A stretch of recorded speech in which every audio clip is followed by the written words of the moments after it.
اور جہاں تک تعلق ہے سورۃ یاسین کا، بعض لوگ یہ سمجھتے ہیں کہ سورۃ یاسین کی کوئی فضیلت نبی کریم صلی اللہ علیہ وسلم سے مروی نہیں ہے. یہ بات درست ہے، ضعیف حدیث ہے، لیکن ایک صحیح سند کے ساتھ سنن دارمی میں عبداللہ ابن عباس کا ذاتی فتویٰ موجود ہے. اور جب کوئی صحابی کسی ثواب کے بارے میں ذاتی فتویٰ دینا، وہ حکماً مرفوع ہوتا ہے.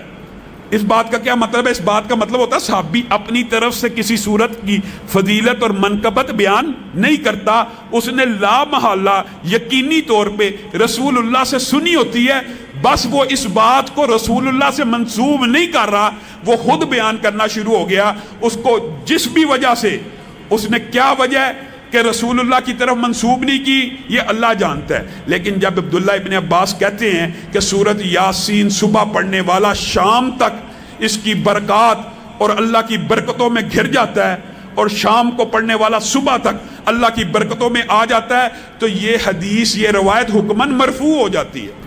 اسی طرح بعض محدثین نے بیماریوں کے حوالے سے لوگ سوال کرتے ہیں، جو ڈپریشن ہے، جو انگزائٹی ہے، جس بندے کو نیند نہیں آتی، جو بندہ ساری رات بے چین رہتا ہے، اسلاف نے یہ بات بتلائی ہے، اس کے لیے بہترین سورت نبا ہے.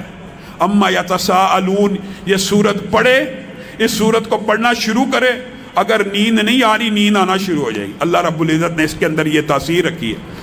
سورتوں کے اور بہت فضائل ہیں، میں مختصر کر کے آپ کے سامنے رکھ رہا ہوں. اور سورت رحمان کے حوالے سے یہ تجربہ، جتنے موذی امراض ہیں اس کے اوپر سورت رحمان کا دم کیا جائے، یا بندہ تلاوت کرنا شروع کرے یا سننا شروع کر دے، اللہ تعالیٰ اس کو شفا دیتا ہے. اور جو چاروں کل ہیں نا آخری، ان میں سے کل یا ایھا الکافرون اکیلے کی فضیلت کیا ہے؟ ایک مرتبہ پڑھنا. جس طرح قل هو اللہ 3 دفعہ پڑھنے سے پورے قرآن کا ثواب ہے، قل یا ایھا الکافرون 4 مرتبہ پڑھنے سے انسان کو پورے قرآن کا ثواب مل جاتا ہے.